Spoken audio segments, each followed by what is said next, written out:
Welcome everyone, my name is Luca and this is my good friend Marco. Hey, welcome! You are about to form a new random access memory. And today's memory is about electricity. So, again, what's your idea, what's your take, and what are your thoughts about it? Well, let's say that this topic is so broad and so wide that it's kind of difficult to start to speak about electricity. But I have a very personal idea about electricity, and I don't know if you or somebody else share with me this thought. But for me, electricity is a bit special because it's the first time in human history and also in the human experience. It's the first time that physics separates from everyday reality. So it's like fire. Everybody saw fire. Everybody started a fire, or so like you saw your father starting a fire. Gravity, it's really obvious. I mean, it's like things fall when you leave them. Of course, I mean the concept of gravity, no, but you are exposed to gravity. You are exposed. No, to you throw a cow from the Pisa Tower and you see that it falls down. Yeah, I see your point. Yeah. Yeah, I never throw cows from high places. It seems a rather dumb thing to do. Like not only because you kill a cow, but also because it's rather messy, I think. But it's a kebab to kill, so yeah. A kebab. It's a kebab you could kill for, so it's all filled to the God's plan of animals, whatever. I wouldn't eat a kebab from the pavement of Pisa Tower. Like doesn't look so tasty. But yeah, I mean, going back to that idea of electricity, is like you cannot see electricity. I mean, since we were born, there were of course electric appliances, and we kind of know it existed, the electricity, but it's not direct. To be fair, you can't see it, but if you, let's say you wash your hair when you have them, right? And then you take out from the plug your hairdresser, whatever, and you have wet feet, then you feel it. And I've been there once, and it's not a pleasant feeling. So, but I mean, you don't see it, but you feel it. So So you took off the plug, but with there was with my feet that were kind of wettish, so I felt a little electricity. So yeah, it was not a good moment. Okay, but so it's like there was still some static electricity inside the cable, or there was a capacitor in the. I guess the capacitor and my feet were not a good combination, and it's sometimes I envy the birds when they go to the electrical cables out in the cities or whatever. Sometimes I envy them when they can just land on them, because as long as they don't touch the floor, they don't care about it. So sometimes I envy them. Yeah. That's interesting. I mean, they don't know about electricity, and therefore they dare to stand on something that has, I think, 3,000 volts in it. Like it's quite a high voltage sometimes, and they just stand there. They don't give much thought to the thing. If they knew what was going on in the cable, I think they rather go somewhere else. But to be fair, if they knew the implication of what's in the cable, they would know that if they stay there is no problem. So it's a philosophical debate, I guess. Yeah. I mean, they would be so smart that, but yet, it's like it's more daring. I was talking about the birds and internet. I was watching a video the other day from a comedian, a US comedian, C. Clark, right? And he was saying the theory of course, but maybe. So the idea behind it is, of course, going to war and killing the enemy is a good thing, and you have to defend your country. But maybe if you get shot while you defend your country, it's your fault. So, they would say, okay, it's of course I can go to the cables, but maybe I would avoid it.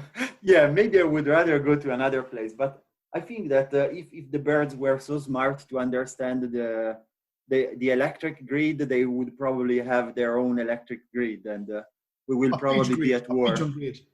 Yeah, we will probably be at war with the pigeon at that point. I mean, they will be so smart that they will be in competition with us. But yeah, I see. But this is a good script for a sci-fi movie, let's say. Like instead of the planet the pigeon grid, the new movie. Look at the new movie about a couple of pigeons creating a network of electricity and then, I don't know, crapping on it, because that's what they do. Yeah, probably that would be the end goal. Like to put. I don't even know the name of the pigeon poo. Like they would like to spread that all over the world, like to kind of mark the territory or something like this. I just think they like to shit. So yeah, whatever. Yeah. I mean, it's a bodily function. But let's go back to the electricity. Definition of why you find it interesting. You were saying. Yeah, I mean, the idea is that of course you experience it, but it's because. But maybe, yeah. No, I'm joking. Yeah. But it's because you already have the hair dryer, So it's like if you imagine that you never studied. Well, not sure you have to imagine, but no, I'm joking. But imagine that you never know about what's inside the hair dryer. So the hair dryer is basically magic, kind of, because it's like it's something unknown. It's something that you cannot see. Whereas gravity and the fire and the fact that objects have mass, for example, all these things are immediate. You experience it in your life. To be honest, there is a saying in IT, in kind of an IT world, where any kind of technology, if it's complicated enough for the people that don't know how it works, it's kind of magic. So It depends on your level of knowledge, I guess. If you have like a very, very low knowledge of how the world works, for you, electricity is like magic, which, by the way, is how religions were born ages ago. People saw fire was God was, untouchable. Then you move and realize that, fire is not God, and, God is not really God, but that's another story. And, the more you know about something, the less is magical, but which is sad sometimes, because we need magic in our lives. But this is the point. I mean, we live in an era in which everyone is able to start a fire, because you just buy the charcoal, you use some additives even, but then you can use a lighter or you can use matches, and you can start the fire. So like for me, there is a difference between fire and electricity, because in the level of complexity needed to produce it. That's what you're saying, right? Exactly. I cannot produce an electric current, and I never saw that done with very basic, very standard technology. Like in my mind, even though I know what it is, I know something about it, but it's the end of everyday physics and the beginning of study physics. I see. I don't know if you have the same. It's something in my mind. No, I can see your point of view. It's kind of like the first time you study how electricity works, and then you think about how your iron works, and then you think that it's basically a stupid thing that lets you iron your stuff. But if you don't know, you think that it's producing heat. And then you realize what really is about, and that's the easy one. Then you look at a Tesla car and you think, okay, that's even complicated for me. So it's I know the idea behind it, but good luck with building one of those. Good luck with building one of those, let's say. It's not impossible, but it's what's probability calls kind of close to zero. Yeah, let's say it's But not yeah, impossible. you remember the Simpsons? There was an episode a long time ago where Bart was going to visit the local newspaper factory, whatever, and they were saying, you know, our journals are produced with a percentage of recycled paper. And then Bart was saying, so what's the percentage? And the lady was saying 0. And when everybody was looking at her really strange, she was like, what? 0 is a percentage. So what's the problem? Okay, yeah, right. But it's not completely 0. I mean, It's you very can close. you can build quite decently an electric cars, but it will probably be very, very inefficient, I guess. Yeah, exactly. Have a very short autonomy, and the price range would be prohibitively high compared to the performance, and probably also in general.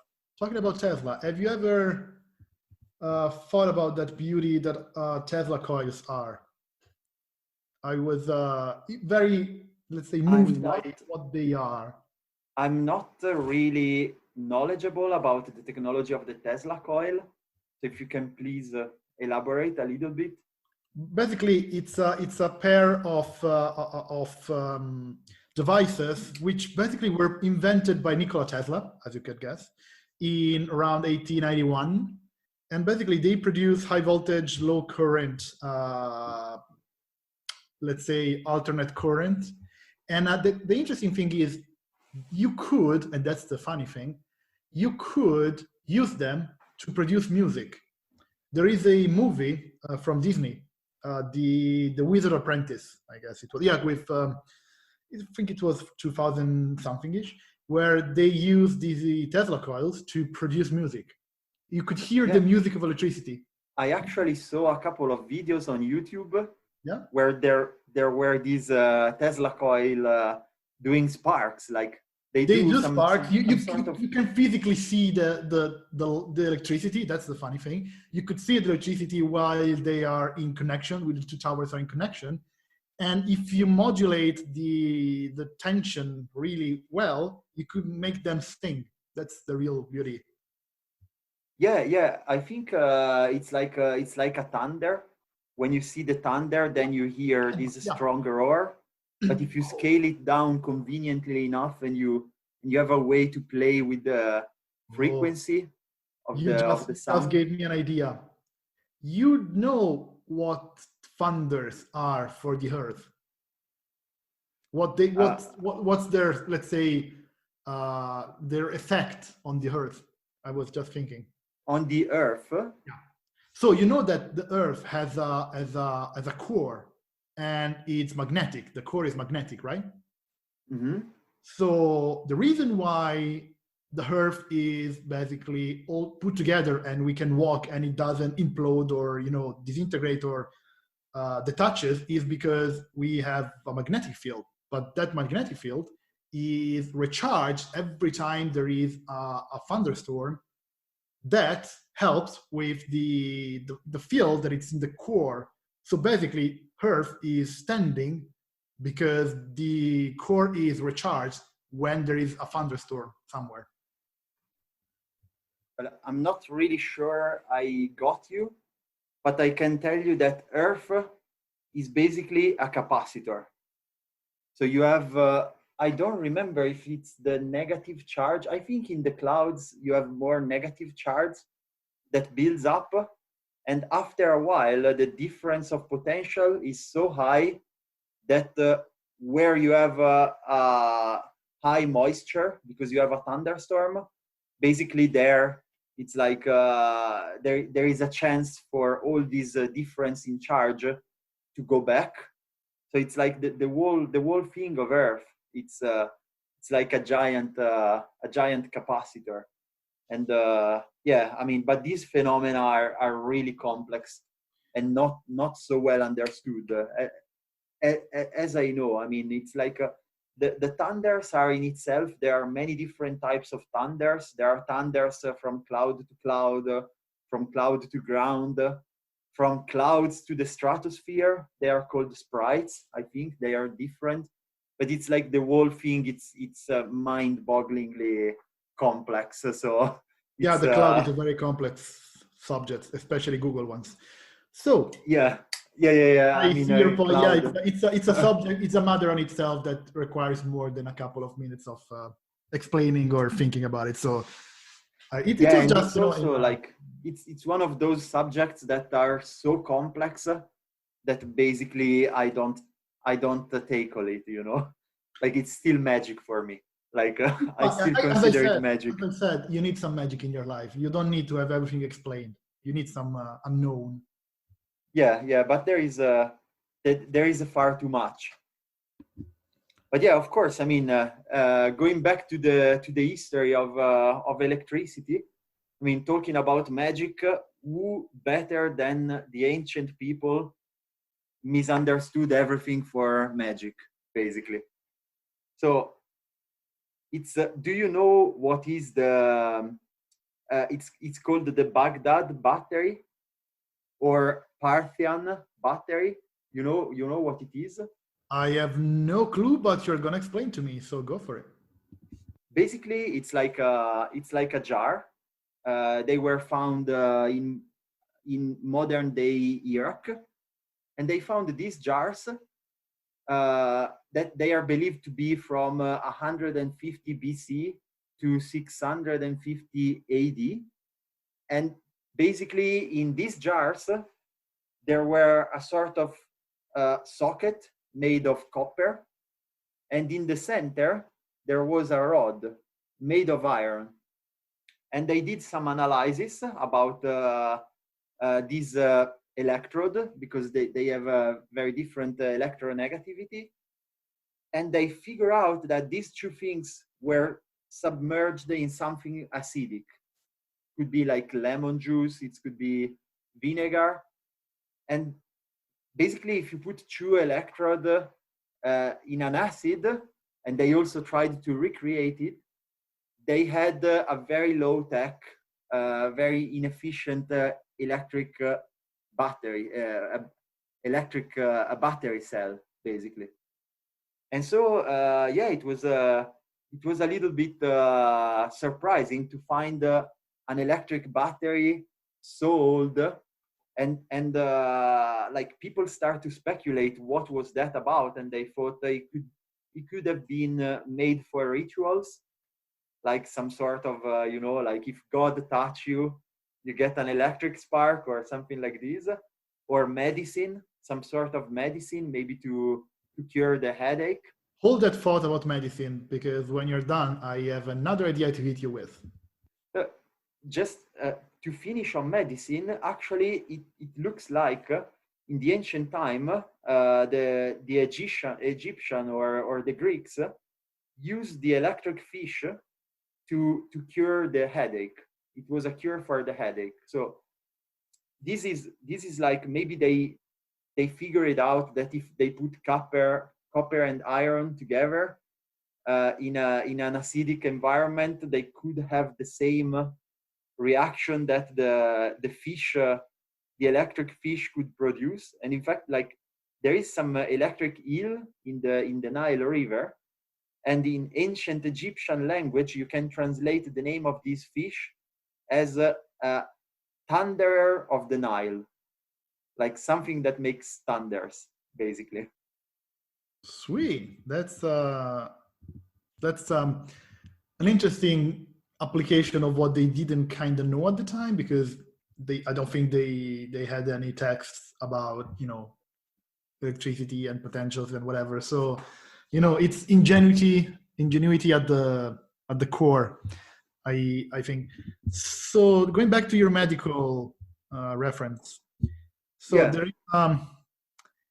There is a discussion going on. I think it's been going on for a while regarding what's a human being and what's the memory and what's the brain, what contains and whatever. It's gonna be related to electricity. Don't worry. It's just starts very slow and then going back to the argument. So people believe, let's say the not religious people, because for them it's solved, it's a solved problem. You have the soul, and the soul is you. So the body is something that you're gonna live there and whatever. So they don't have this kind of problem. But for the normal people that try to solve problems, we have a theory that says that what comprise a human being, as in personality, ideas, thoughts, and memories, is inside the brain. And what fills the brain and makes it work is electricity. So there is a, let's say, sci-fi idea, but maybe a real thing, where you can access a brain that it's not on a body anymore, and access what's the memory or whatever that inside. Because if you can know how to stimulate the right part of the brain with the right current, you should be able to access the memory of the brain if we are really contained in the brain. Also, that applies, for example, as I say, sci-fi, to the example of life from death. Have you ever heard of Frankenstein monster? That little monster was created from the brain of a awesome female that was the creator of that monster. And that was the research for immortal life and for, I would say, identity. Because what defines a human being? It's the memory or the brain, or the fact that it has a brain. Because Frankenstein was alive and it had a brain. So was it human or humanoid? And everything was kind of started with a huge thunder that was used to reanimate and resuscitate the brain and so the body. Yeah, actually, I think at the end of the day, what constitutes a human is just the information. Because of course we have these, like the brain, it's basically a lot of small batteries. Let's say each neuron, it's like a tiny battery. I mean, you can approximate it like a battery or like a transistor, because it's like it gets electricity from somewhere and it decide whether or not to push out electricity to other places. Basically, like a neuron, if you really want to simplify, it's like that. So, and there is a battery because there is like somehow the brain can maintain an electric potential. And if it decided to release this electric potential, basically create a spark that goes to another neuron, and so it goes. Basically, it's like at the end of the day, it's an electrochemical battery with some sort of possibility to decide whether to go off or not, basically. And if you put billions of these together, you make a brain. And if you make a brain, you have the capacity to store information. But yeah, we should maybe, like, there is the sort of difference between information and knowledge, like, because the brain is supposed to have knowledge. Otherwise we have, the human brain, it has a capacity for storing data, which is amazing, but we also are in a moment in time where IT has a big, very, very big capacity for storing data. So if we could replicate what the brain is and how it connects, which we can't because it's so fast, we should be able to have Skynet.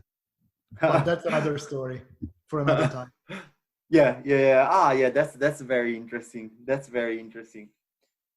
But yeah, I mean, going back to the electricity, I think it's a really relevant field of physics. I got your joke. I didn't make a joke. I gotcha. Yeah, field. Yeah, it's an electric field. But it's a very relevant field because it's like it seems that there is an ongoing process that everything is transforming into electric. Like we all know about the electric car. It's kind of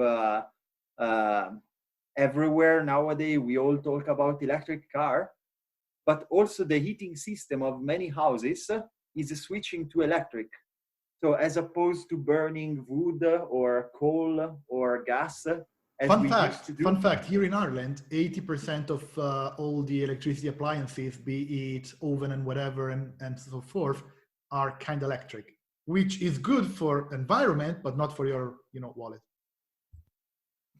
Why is it so? I mean, because it's expensive. Because the way they build houses in Ireland is it's kind of a Torquemadish kind of thinking. They have they love their strange rules, and up to the 90s, you could have a house with just a window on the back, and that's it. They have but I think at the end of the day, because they have so much renewable electricity, such as the eolic wind, the eolic one, and the water kind of electricity, hydroelectricity or whatever, they produce a lot of renewable one. They kind of have this one also.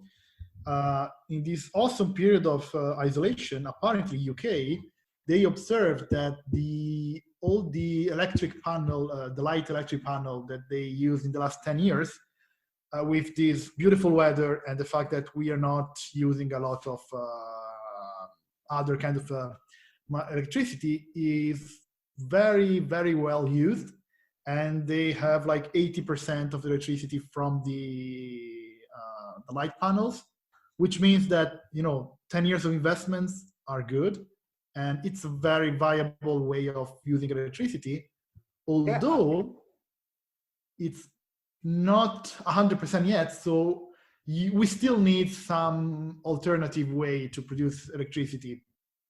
Yeah, actually, I mean, in my opinion, one thing that the government around the world should do, I mean, we are now in this coronavirus time, many people lost their job. So what the governments do, they do stimulus, And for me, like one of the best stimulus possible, like what's the problem of stimulus? The problem of stimulus is that you give money to the people, or even worse, to some large banks and some large companies, but you don't really create wealth. You just print money and give to the people, or you run into debt. So not just for the right people. That's different. Yeah, but you cannot create wealth, Like, let's suppose that in a state they only print money. This doesn't mean that the state becomes richer, Well, in the past, let's say in the 30s, when they want to solve the financial crisis, they didn't just give money, but they finance infrastructure. They finance dams to produce electricity. They finance highways, railways, etc. What's the problem? Today, we don't do it because it's too slow. So once the highway it's finished, maybe the crisis is long gone. It's like you're not fast. I guess in 90% of the world is fine. In Italy, you could start something now, and in 30, 40 years, it should still be building. So that's fine. Yeah, in that case, it's like you better just give the money to the people. But the point is that the photovoltaic system... You need to make some way to move people to build stuff that is usable. This way, you increase the economy, because people do stuff, they get paid to do stuff, they spend the money, and then they are able to have more money to extend infrastructures and what's not. I mean, why don't we finance renewable electricity in this crisis? Because a lot of lobbies are not really fine with that, because they would lose a lot of income. I think it's bullshit. I mean, the price of oil is negative. But like, who the hell want to work in that business right now? I mean, electricity lobby is very strong. It's kind of a mafia, and not a mafia, but let's say a self-servicing kind of service, where you need people to use your service so you can have more of the service produced. So you can. It's what's happening nowadays with the crude oil. I don't know if you're following the markets, but yesterday the price of the crude oil went negative, because a lot of people are stopped. They are not driving, so they don't refuel. Myself have not refueled the car for the last month. And so Another funny stuff, they are running out of places where to stock the petrol. So they are paying huge money to ships. Find somebody No, they who... are paying a huge amount of money to ships to be able to stock their petrol there. So if you are if you have some money and you want to invest in something, invest it into shipping companies that use boats or ships or whatever, because you're gonna see your money increase 300% in a day. And if Yeah, you want to be really cool, buy petrol and crude oil actions, because when they're gonna go up, you may get a lot of money back. Yeah, I mean, if ever they're going to go, I mean, of course they will go up a little bit, but yeah, I mean, like if we look at what's happening in the world, everything is shifting to electricity. It's like if you look, like right now, we have cars that are slowly shifting to electricity, heating system that are shifting to electricity. Like there is a caveat there: how that electricity is produced, because as of now, 60 to 70% of that electricity, for example, to use a Tesla and to charge it, you need electricity, but that electricity is produced with petrol. So until we are able to not depend on petrol to create electricity, we are still going to have a problem. Okay, it's going to be less, but a study was... I'm pretty sure that the CO2 emission of an electric car over the lifetime are below.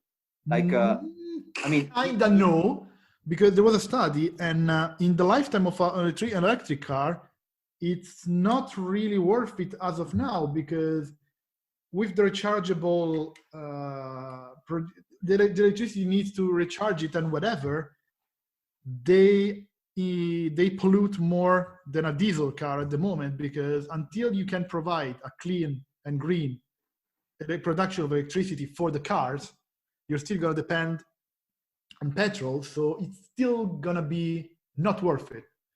Let's say when they have a hydrogen car, or when they can make green energy, then you're fine and you're right. As of now, I understand this, but I saw a study that says exactly the opposite. I mean, with our current energy mix, but I don't remember if it was in the United States or in average Europe, because, you know, like if you are in Sweden, of course it's much better, the electric car, because it's more than 80% renewable here, the electricity, you know.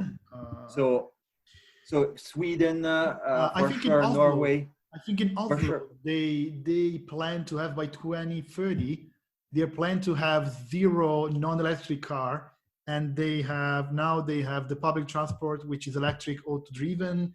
They are using the money from people that use non-electric cars to fund people to buy electric cars. You park for free and you have a charge there. So that's fine, because they are a little country and they have 100% or close to 100% renewable electricity. Mm-hmm. It's not so much so in Europe, although you could use the nuclear reactors that we still have in Europe in France, create electricity, which, by the way, I think Italy went wrong to not use them, because all things considered, you know, that kind of power is safer and cleaner than almost all the other way to create electricity at the end of the day. Yeah, I absolutely agree. And I also think that there are just 2 rules that you should follow if you're creating a nuclear plant for electricity. Don't call it Hiroshima. Exactly, there are 2 rules. The first one, don't build it in one of the most earthquake-prone countries of the world on the seashore. This is the first rule. The second rule is like, don't give the administration of the plant to drunken Soviet oligarchs. So if you respect these 2 rules, history proved that you are fine, you know. You can do. And I also think that nowadays the technology of nuclear fission has improved a lot over time. So we have much smaller plants that have much higher output, I guess. Not output, but they are safer. They are way more safer. Like there are also new technologies where you don't use a liquid you don't use a liquid reagent in the reactor, but you use some sort of solid pellets. I mean, there are a lot of advancements on this kind of, and so you don't get fishes with like 3 eyes and 2 tails or whatever. That's for sure. And also at the end of the day, if you look at Chernobyl, it's I think it's just the radius of the exclusion area is 30 kilometers. So it's like, even if we have 1,000 of these major events, we will not really significantly change the land mass of Earth. You know, like it will not be a big deal. I mean, it will be a very huge deal, but in the grand scheme of things, compared to burning fossil fuel, it's so much better.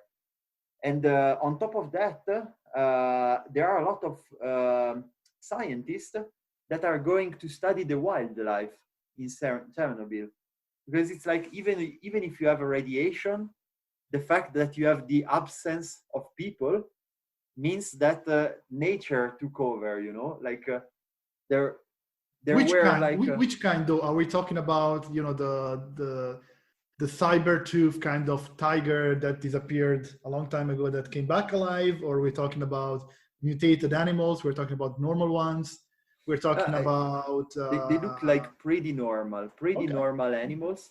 I mean, I'm pretty sure they will have a higher mortality rate due to radiation, or maybe a lower mortality rate, because they would adapt to the environment and be stronger. You know, Darwin kind of rules, I guess.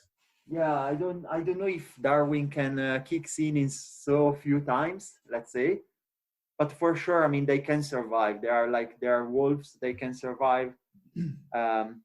So I think it's not all that bad, and I'm also on the, let's say, bandwagon, if it's called like this. Like, I'm also in the group of those who believe that we should upscale nuclear power right now. But yeah, going back to the original idea, I'm pretty sure that in Europe, with the current energy mix of the European Union, the electric cars are already outperforming, according to some studies that I saw. But of course, we need to put a reference in this discussion, let's say. Okay, we'll put something, we'll look into it, and maybe we'll have a little correction or not in the next memory, just to be precise on that one. But to be fair, my study was done by BMW and other car producers, so it's kind of good, but you know, it might be a little bit biased, let's say. You never know.